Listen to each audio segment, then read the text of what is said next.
Well, welcome, welcome. It looks like there's a bunch of people on already, so I think we can just start chatting Yeah. away about this. So, thank you guys so much for coming. Today, we're going to be talking about the anti-spike formula, which I'm guessing most of you guys have heard about, but it's by a popular Instagram influencer, and it purports to prevent your blood sugars from spiking when you eat foods that are high in carbohydrates, even unhealthy foods.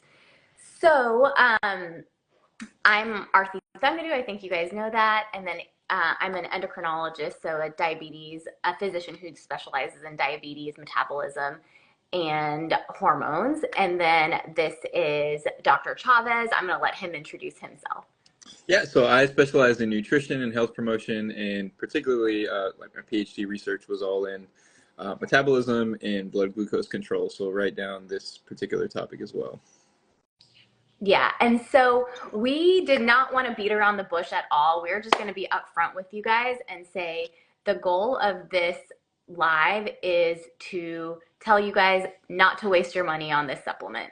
We don't think that it is valid or there is sufficient evidence to support its use, or its safety, really. And so if you are looking for our opinion and that's what you were waiting for us to conclude, here you have it right up front. So if you're waiting for that, you can hop off. Yeah. But if you want to hear kind of the why behind why we think that or why we know that, keep on listening. Anything to add to that, Adrian? Yeah, I definitely just fully agree. There's, like you mentioned, we don't know safety when it comes to supplements. In Dr. Zundel, we're talking about the anti-spike formula from the Glucose Goddess that she recently put out. There's been a lot of hype around it. I've gotten 50 questions like, what do you think about this? Or people sending the post that she made where she showed her blood sugar response to cake or something like that when she ate or when she used the supplement, which is, we'll talk about that. But yeah, just generally speaking, this is not something that is going to help your health, is going to be beneficial to your health. This is marketing just like most of the products on the market, and we'll discuss exactly why in terms of like the ingredients and more so the overall message as well, because with Glucose Goddess and with a lot of people who have kind of followed her same methodology that she uses in terms of showing her glucose responses to various foods online, they've painted this picture of any increase in glucose being problematic, and that's something that we really want to discuss today is what that really means. Like, what is a glucose spike? Is it really harming your health? Is it something you really need to be focused on? Because that is a really important topic outside of the supplement itself. Yeah. And so let's start with that, right? Like, what is a spike? Is a spike concerning? And is this whole anti-spike concept really something that we should be worrying about? And so when she's talking about a spike, she's talking about an increase in blood sugar after a meal. And really, that should happen. If you ingest carbohydrates, which are part of most balanced meals, your blood sugar should change a little bit. We don't expect a flat line of blood sugar 24/7, nor do we think that a flat line is better than a line with a few blips in it. And normal, healthy people who don't have diabetes or prediabetes will have these blips. I've worn a CGM because I like to experience what a lot of my patients experience, not because I thought I needed to, but just to have some empathy for my patients. And my blood sugar blips, and I don't have prediabetes or diabetes. And I don't think that some of those foods were like fruits or things like that were increasing my long-term diabetes risk. So healthy people can have blood sugar levels up to like in the 150s, and it's normal. It's part of normal physiology. So this whole concept behind like anti-spike, well, we really need to be talking about, well, what is a spike? And if you're spiking more than that, are we dealing with prediabetes, because these supplements are really marketed to healthy people. And so I think the fear mongering about spikes was part of a promotional strategy for a product. It's like let's create a problem and then let's sell a solution to that problem for $60 a month and make lots of money on it, which, as you know, is not the most ethical way to get people healthier. Anything that you wanted to add to that?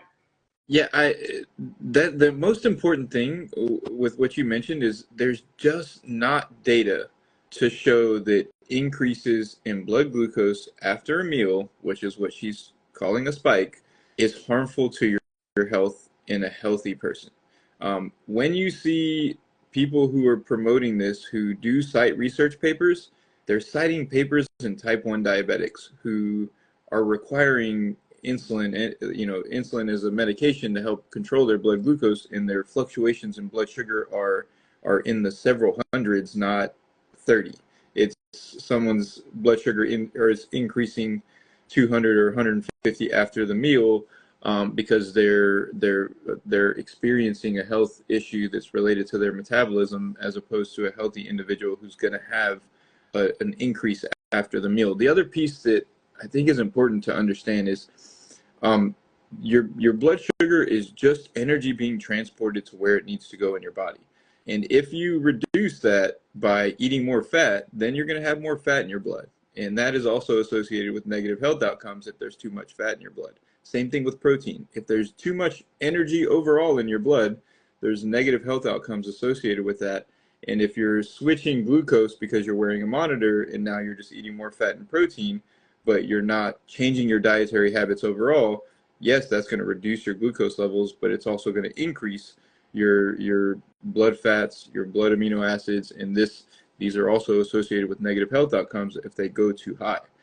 So we could also turn this around and fearmonger around lipids and say that we have to focus on reducing blood triglycerides at all costs, because high triglycerides are a problem, and so we got to reduce triglycerides after every meal. So don't eat fat, basically. But we just don't have a handy dandy monitor to monitor that. So that's why that's not there right now, when that monitor comes out. Yeah, once that monitor comes out, you better believe somebody's going to be doing that. And I mean, just to put it into perspective, right? I think we all agree that blueberries are healthier than chocolate cake or bacon, right? But a blueberry might have more of a spike than, certainly will have more of a spike than bacon, and may even have a more rapid spike than than chocolate cake, because chocolate cake has a lot of fat in it. And so that fat increases the absorption time of the glucose and insulin resistance. And so it changes the curve that the blood sugar moves. And so this whole concept behind spikes sometimes makes us lose all common sense, right? It makes you believe that a food that is clearly a health food, like a carrot, is not as healthy as something like, a hamburger patty from McDonald's, right? If we're just following the blood sugar. Yeah, completely agree. And so that's the important, really important overarching piece to understand is, when you see someone talking about blood sugar responses after a meal in this way and creating this fear around it, saying you need to reduce blood sugar spikes at all costs, that's not going to be accurate information. Blood sugar control is important. It is important not to have a blood sugar that's completely fluctuating, but that's more dependent on overall dietary patterns, your activity levels, and other factors, more so than manipulating the order of foods that you eat, like the order in which you eat your foods. If you're really trying to improve that underlying metabolism, as opposed to just manipulating one lab value. There's not, if you're really trying to improve your health, we need to focus on the things that we know to improve our health, rather than just focusing on manipulating a single lab value that someone's caused people to focus on. And I think the most dangerous part of what her website says is works with all of your favorite foods. And it has like donuts and pizza and cake and all of these things that we know are unhealthy. And it makes it seem, or it is saying, hey, you can eat all of your favorite foods, but you'll be just fine by taking this supplement because it's not going to make your blood sugar go up. Where this is another thing where like common sense, right? Like obviously those things aren't healthy. Obviously you'll be more healthy if you eat foods that are healthier for your body without, and like just eliminate this idea of this supplement altogether. And sure, you can enjoy those foods at whatever frequency you choose, but don't have this idea of it's going to be fine and healthy because I took this supplement. It's not. And Yeah. so I think that is the part of the website that is, the whole website is cringy to me, but that part was extremely cringy to me. And they're all like bright, beautiful colors and stuff. It's just, it's marketing, guys. It's good marketing. And don't let marketing overrun your common sense, and don't let marketing lead you to places that are unhealthy. It's hard to be a patient. Everybody wants to be healthy. Everybody wants to do the right things for their blood sugar and prevent their diabetes or lower their diabetes risk. I get that, but this is all marketing. And so let's talk about the ingredients and the evidence that is cited on the site. And I'll be honest, when I read that, we're not going to like go into nitty gritty, one, because that would be extremely boring. And two, it's just so bad that I don't think we need to. So the ingredients that are in this anti-spike formulation are white mulberry leaf extract, lemon extract called I'm looking at the website, Iriomin, and then the glucose goddess blend of antioxidants and cinnamon extract. Mm-hmm. Just so you know, though, the studies cited on the website are not the actual supplement. So mm-hmm. just because of that, they are irrelevant to what she's selling. They aren't on actually the actual product that she's selling. It's just on other products with one of the ingredients that's in there. So it's completely irrelevant to her supplement. So just based on that, I don't think you even need to go bother reading those studies to learn about her supplement, because they're not even the same thing. So that's one thing. But the supplements had very, very minimal effects on blood sugar endpoints. One of the supplements reduced A1C by like 0.2% on one of the dosages, which is clinically insignificant. It was statistically significant, but statistical significance does not necessarily mean it's clinically significant. All of our blood sugar lowering medications lower A1C in large studies. Like these were very teeny tiny studies, maybe a couple of handfuls of patients. The largest one was like 100 something patients. So teeny tiny studies that are clinically insignificant where these studies are actually, pharmaceutical trials have like thousands of patients, tens of thousands, hundreds of thousands of patients, and the A1C reductions are like 0.5% at least. Some of them are over 1%, 2%. So that's when we start thinking, okay, this is clinically significant. But 0.2%, that could be the same person doing absolutely nothing intentionally for their blood sugar over a 3-month period, and it might just have that much variability because the human body varies, you know? And so mm-hmm. that is completely insignificant. It doesn't say any of these ingredients are valid for lowering blood sugar. And then the most ridiculous one was one of the studies showed that this lemon extract reverses the condition of prediabetes. Okay, so it reduced in one dose an A1C of 5.82 to 5.68. That is so small it is completely clinically insignificant. And also, so an A1C of 5.7 to 6.4 is considered prediabetes. Any standardized lab would round that 5.68 to 5.7. So it would still be prediabetes. So one, it's inaccurate. Like the wording they use is inaccurate. And two, it's so insignificant. And also, all of these studies were funded by the supplement companies. So they're just not even. And the data's sketchy sometimes. Like with that study, to have values that go from right on the cusp of diabetes to right on the cusp of pre-diabetes, like, No, and it's use like that in not the even on the cusp oh, of diabetes. It's like barely pre-diabetes. yeah, You or know? yeah. So like to say that it's reversed and to see the value go from right to one side to the other is a big red flag with these type of studies. In some studies, research is great, but a lot of times, a lot of these supplement studies are published in very obscure journals. They have small sample sizes. They're always funded by the researchers. They're done in universities that are oftentimes in other countries that don't have the same types of regulations and standards that we have in the US. And you can get these supplement trials through. I I used to read these studies and get really excited about supplements because I would read them and be like, oh wow, this is great, and then I would look for the other studies that supported it in the additional research to like, because you always find these one single supplement studies that say things like you mentioned, prevent it or like reverse prediabetes, and um, they are a lot of supplement trials are often skewed in the way that they're designed and the way that they're presented.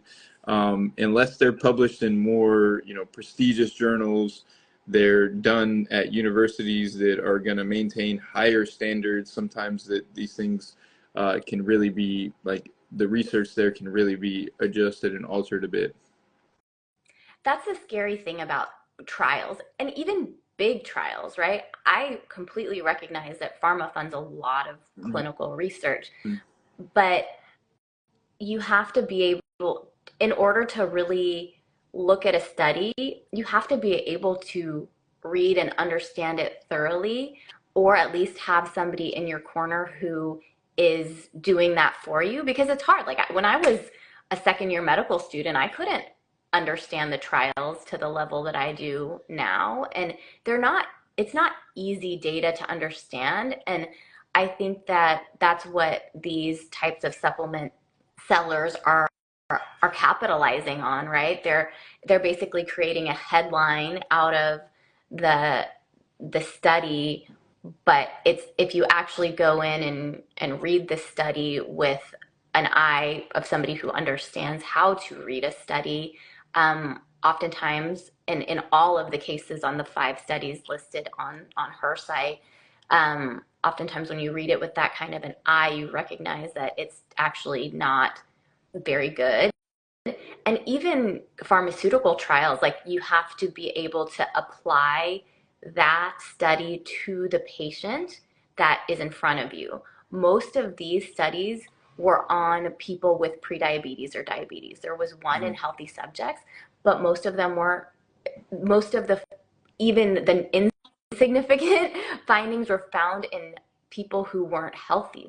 They had prediabetes or diabetes, so it's not even applicable to a healthy subject, which of course isn't mentioned on the website. So for these reasons, we don't think that this supplement is worth your time, and it's expensive. I mean, it's expensive, and we also don't know the potential harms because the supplement has never been studied. It's never, there's no data from this supplement saying, oh, it was safe in, you know 10,000 people took it and it was safe and there were no adverse effects.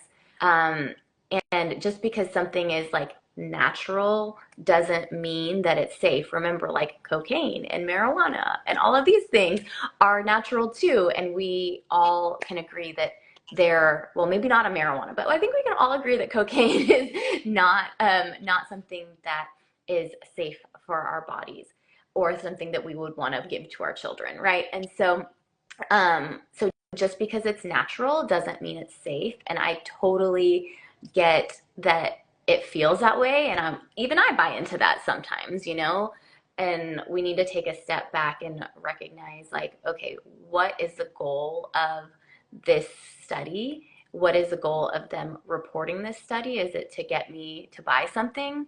Well, okay, is it something that I can understand on my own, or do I need to talk to a professional who can help me interpret the data before I go and put in my credit card information and put it into my body?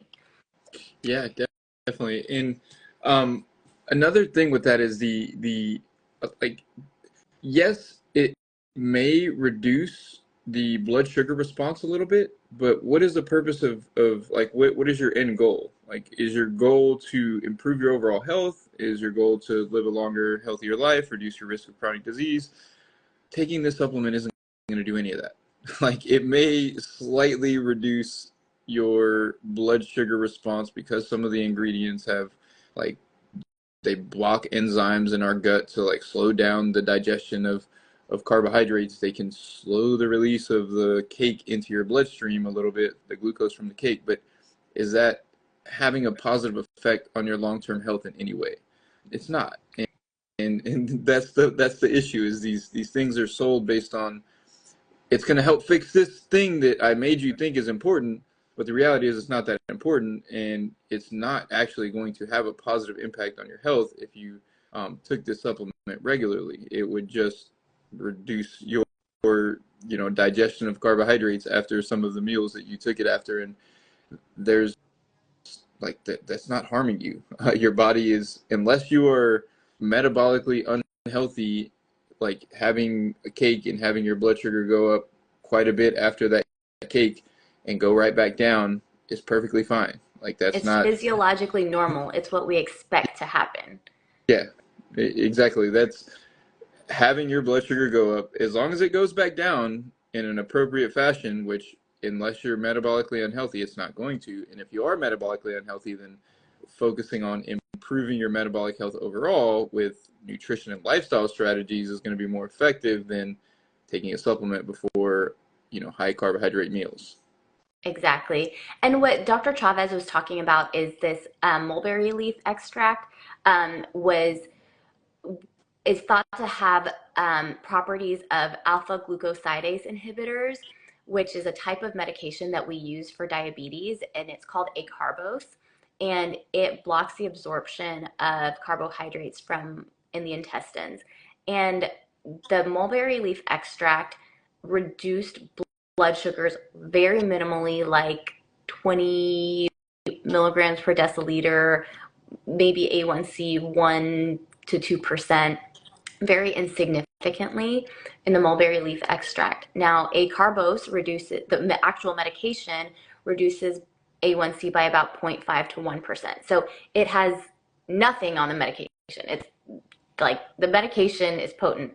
Still, we don't use this medication often because of all of the GI side effects that patients have. They have a lot of diarrhea, bloating. So we rarely use, I haven't even used that medication. I don't even think I've used it since I was a fellow. You know, it's so uncommonly used because patients don't like it because they feel like crap on it. So that makes me concerned that maybe if patients are getting high, either they're not really getting a significant dose of alpha-glucosidase inhibitor with this supplement, which is most likely the case, but if they do get a lot of it, then they could have a lot of GI side effects that weren't reported as well, as they should, because that's how the medication works. So yes, while these natural products may have some properties similar to our medications, they're just not well studied. The data is not consistent, and this anti-spike formulation isn't studied at all. And the other piece, and it goes back to what you just mentioned, they don't report side effects. And that's the important, like, it's really important thing to consider, is like that if you're blocking your absorption of carbohydrates, you're likely going to have GI issues, or like some GI symptoms as a result. And this is something that with the vinegar thing too, she promoted taking, like, Glucose Goddess promoted taking vinegar before meals. And even those trials, it's well documented that people have digestive side effects. People have like tooth enamel, like issues with their teeth enamel, because the studies that she cited, actually, I was at Arizona State when those are like the head of our department was publishing those studies. So she was presenting them to us, and she was like, it was great, but everyone had, or like, a large percentage of the people had GI issues. So this doesn't really make sense for us to be recommending, and that's what the actual researchers who are publishing the study are saying, and then people take that information and say, oh, everyone should be taking vinegar without taking taking into consideration the side effects and communicating that appropriately. And that's why it's really important to get information from people who have experience working with working with actual patients or clients, because it's really easy to get online and say something and it may feel right to you, but if you don't have any experience actually giving those recommendations to people, seeing them implement them, seeing the outcomes when they do that, seeing the potential negatives, seeing the potential benefits, then oftentimes you're missing a lot of the picture in terms of the way that you're communicating and recommending things, because there's a difference between what research shows and what actually makes sense in many cases, like in terms of giving recommendations to people. And I think another thing that you learn is like there's much less black and white than a lot of most influencers you'll see. Like they just say the same thing over and over again. The same thing applies to every single scenario. And that's not true for most people. People are individuals. They have their individual needs. And when you actually see thousands of patients, you recognize that it's just not black and white. You can't give the same recommendations to every single person. I mean, maybe fruits and veggies, but that varies too, right? Mm-hmm. And so I think that unfortunately this is just one of those same scenarios. But I guess the takeaways from this are: don't buy anti-spike formulation. Be wary of studies, and make sure that you are having either how to interpret them yourself and reading the primary source and how to interpret that, or seek counsel from somebody who is an expert to help you interpret that data, because it can be really, one, it's a waste of money, but two, it could be really harmful for your bodies. And that's why we're here. We want people to be engaging in things that are safe, and hopefully our expertise will help guide you in that direction. But we will open it up for questions if there's any questions from you guys listening or watching. Yeah, definitely. I want to add something to, you mentioned everyone's different, and this is really important to consider when people are promoting a supplement. So when people are promoting a supplement and they are promoting it for everyone, that should be a complete red flag. Like, do not listen to what they're saying, because if someone is promoting a supplement ethically and they really are trying to give the scenarios where it might be appropriate, they're going to give a lot of nuance there. They're going to say, hey, this supplement may be appropriate if you're not, like, so say for example, magnesium. Magnesium may be helpful if you're not consuming enough magnesium through your foods, or you have an absorption issue and you are experiencing these side effects or these symptoms. Like, it may be helpful in these cases. And that's different than saying everyone needs to take this. And I'm it's completely different. Selling it. Yeah, exactly. Completely different type of communication, and it's really important to kind of be aware of that, because when supplements are promoted to everyone, it's always a red flag that they're just trying to make money and not really trying to help you with giving you like the right information about what could be beneficial for you. And also the glucose goddess, her CGM, like her continuous glucose monitor graphs, they're fake, just so you know. They're not real. Like, no actual continuous glucose monitor report actually looks like that. So those are 100% made up. Yeah. Which I think is a little crazy too. Okay, well, it doesn't look like there were many questions, so we'll hop off, but feel free to send us a message. Let us know if you have any questions. You can follow us here on Instagram. I'll be posting this video over on YouTube too. I've got some videos on there, and Adrian has a wonderful podcast. If you guys haven't listened, definitely check him out there. I've learned a ton from Adrian over the years and more recently as well. So I am thrilled that you guys were all here, and we hope we were able to give you some insight that helps you along your way. Yeah, thank you so much. Take care. Okay, Bye. bye.